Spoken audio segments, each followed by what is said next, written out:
अस्सलाम वालेकुम, कैसे हैं आप सब? Welcome back to my channel. Simon Doull जो कि न्यूजीलैंड के एक्स प्लेयर रह चुके हैं, राइट नाउ कमेंट्री करते हैं एंड बहुत ही ज़्यादा खैर उन्हें खबरों में इन रहना आता है। दैट्स व्हाट आई थिंक, क्योंकि मुख्तलिफ मौक़ों पे मुख्तलिफ तरीके की बातें वो कर चुके हैं। बाबर आज़म के हवाले से भी उन्होंने कहा था कि भाई कुछ सेल्फिश इनिंग खेली है और इस तरह के कुछ उन्होंने कमेंट पास किए थे जब पाकिस्तान में पाकिस्तान खेल रहा था न्यूजीलैंड के अगेंस्ट।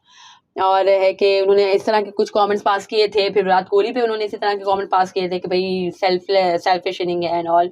बट अब है कि रोहित शर्मा के हवाले से उन्होंने कहा है कि भाई सेल्फलेस होके वो खेलते हैं and he is only player in Indian side जिनको वो बहुत ही ज़्यादा है कि पसंद करते हैं because of his selfless approach, because of his fearless approach. तो सेल्फलेस अप्रोच आई एग्री के रोहित शर्मा की है एंड सैमुअल गिल ने भी ये कहा कि भाई जो लास्ट 15-16 माह हैं उसमें से उनमें जो एक चेंज आया है अप्रोच में रोहित शर्मा की, वो उन्हें बहुत ही ज़्यादा पसंद है। तो ऑब्वियसली हम सबको बहुत ज़्यादा पसंद है, but I think selfless inning वो ऑब्वियसली खेलते हैं, वो उनके माइंड में सेल्फलेस ही होगी। बट अगर मुझे ये लगता है कि अगर रोहित शर्मा जैसा प्लेयर जो कि एक अच्छी बॉल को भी बाउंड्री के लिए या सिक्स के लिए हिट कर सकता है, तो आई थिंक उससे ज़्यादा से ज़्यादा ये कोशिश करनी चाहिए कि वो क्रीज पे ज़्यादा से ज़्यादा टाइम स्पेंड करें। क्योंकि रोहित शर्मा जैसा प्लेयर क्रीज पे ज़्यादा टाइम स्पेंड करेगा तो वी ऑल नो दैट के बहुत ही ज़्यादा क्विक फायर रन्स बनेंगे एंड उनके लिए भी अच्छा होगा, उनकी टीम के लिए भी अच्छा होगा।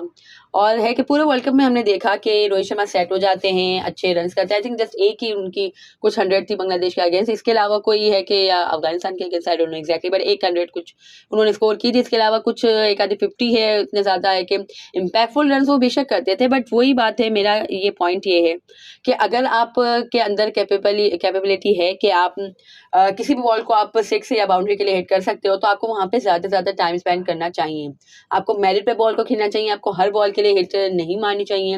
एंड आई थिंक कि अगर इस तरह से है कि थोड़ा सा है कि सोच समझ के अगर खेलते रोहित शर्मा साहब, तो आई थिंक कि फाइनल का result could have been different. क्योंकि अगर वहाँ पे थोड़ा टाइम मजीद स्पेंड कर लेते हैं रोहित शर्मा साहब, तो आई थिंक इंडिया का जो टारगेट उन्होंने दिया था वो थोड़ा ज़्यादा होता।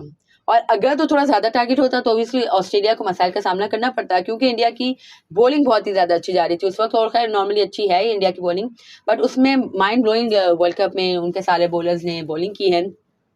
तो and I think Rohit Sharma is the only one from the Indian side जिसने फाइनल में बिल्कुल ही एक है कि आउटस्टैंडिंग इनिंग खेली है। ऑल्सो इतनी बड़ी इनिंग नहीं खेली थी, कुछ 35-40 कुछ ऐसे रन उन्होंने स्कोर किए थे, बट है कि इम्पैक्टफुल थे, ये मानना पड़ेगा।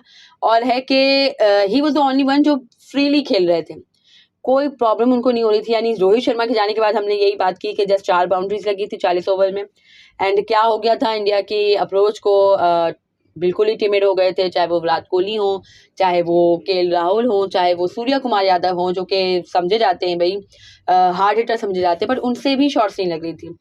Just Rohit Sharma is the one जिन्होंने अच्छी तरीके से शॉट्स खेले, है कि ओपोनेंट को अंडर प्रेशर लाने की कोशिश की। बट है कि वही बात जो पूरे वर्ल्ड कप की जो स्टोरी रही है रोहित शर्मा की, कि सेट होने के बाद अपनी विकेट गंवा दी, तो ये आई थिंक नहीं होना चाहिए। एंड अगर तो रोहित शर्मा थोड़ा टाइम वहाँ पे गुजार लेते तो आई थिंक के फाइनल का रिजल्ट अलग हो सकता था, इंडिया विन कर सकता था।